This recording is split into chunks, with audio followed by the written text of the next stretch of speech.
Good morning, you guys. This is Rafael Eledge from Relics.com in Savannah, Tennessee. Hope you guys are all doing well. Hadn't had a chance to do one of these in a little while because you guys have been keeping me jumping. Thank you so much. Today, we're going to talk about one of my favorite buttons from the state of South Carolina during the Civil War. South Carolina, an amazing state. Love to go down there. Hey to all my buddies down there in South Carolina. I hope you're all doing well this morning. Today we're going to talk about the button that's referred to as the Palmetto Guard.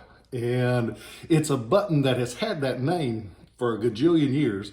Collectors have always called it that, even though we can't specifically say that it was worn by the Palmetto Guard. They have shown up in their campsites, and it's believed that they used them.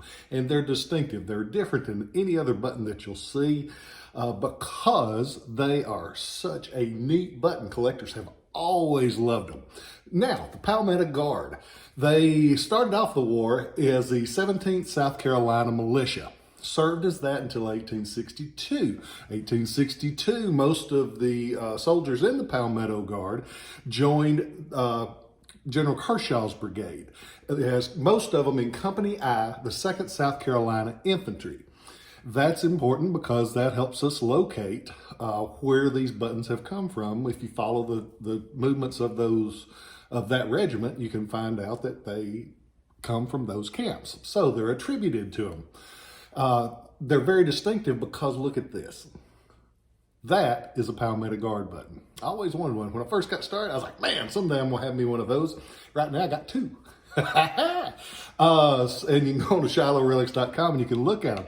What's neat about them, I've got the dug one here, meaning that it was excavated in a campsite. And then I've got this other one that's non-dug. Look at them side by side. Aren't those pretty? This is the standard South Carolina. This is the basic one. This is the one that was made, both buttons were made in England. A lot of the quality Civil War buttons that you see were made in England. They just had more impressive die work and made beautiful buttons and would import them in. And a lot of South Carolina buttons are imported because since colonial times, the state of South Carolina had links with London because Charleston's named after King Charles. It was one of their pride and joys at one time of the New World. After the Battle of Sullivan's Island in 1776, the state seal was accepted. The state seal shows the beautiful palmetto tree in the center, and down below it, it has a broken oak. Part of a broken oak tree. And that represented the broken fleet of English ships during the Revolutionary War. I never knew that till I started reading this. I knew it had a log down there, but I never knew what that was for. So I learn things every day in this. That's one of the reasons I love my job / hobby / love. And they will have around the edge of the button like this, you'll have the motto of South Carolina, which translates into prepared in mind and resources.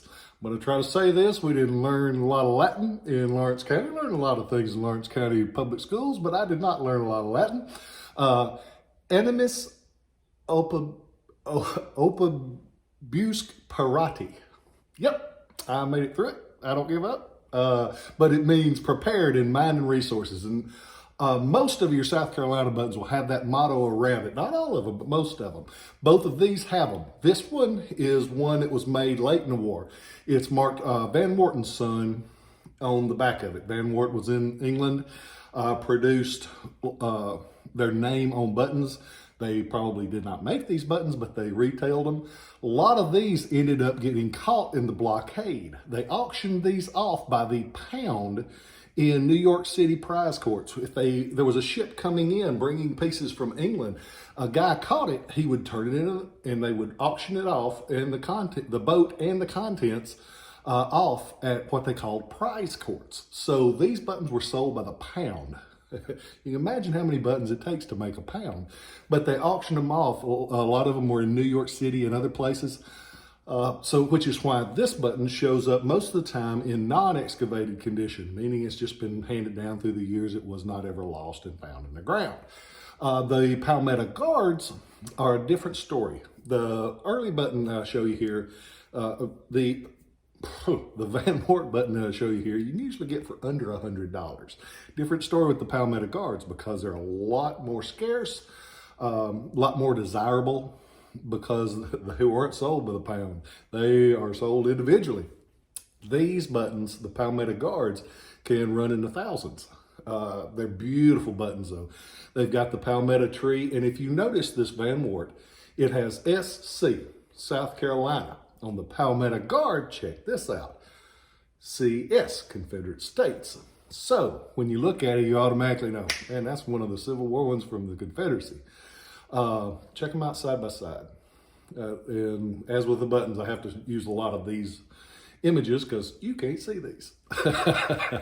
But they're beautiful buttons. On the back, they've got the nice shank, both made in England. Quality is different. It's different makers, but they're beautiful buttons. If you get a chance, go onto the website and you can check them out.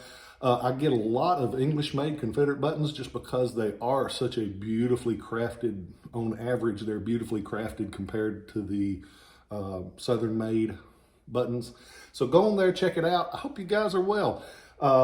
We are very fortunate here in Tennessee. We finally got the elections over with, get a few of those signs down. We're glad to have that done, but everybody's doing well. Thank you guys again for everybody that has asked about Mom. She's doing very well. I'm very proud of her. After Dad passed, it was rough on everybody, but she's coming through. She's a trooper. Hope you guys are well. Remember to be kind to each other. The heater just kicked on, reminds me. Be sure if you get a chance, next time you go to Walmart or the store or somewhere, pick up an extra pack of socks. Drop them off at a shelter, because the most requested item at homeless shelters are socks. And socks are something most of us take for granted, but if you ain't got any, they're an important thing, especially as the temperature drops. Be sure to help people, because a lot of times you might not be but a few bad turns before you need help. So give of yourself and make it a better world, because I am glad to be living in it with you. I hope you guys are well. I'll catch you next time. Thank you. Go on to ShilohRelics.com. Man, I have bought and bought and bought and bought, but I sure have some cool stuff. I bought a gun collection. I've got carbines and rifles, and I've got some wonderful uniforms. Look at the uniform section. But go on there. Thank you guys for everything. I'll catch you next time. Love y'all.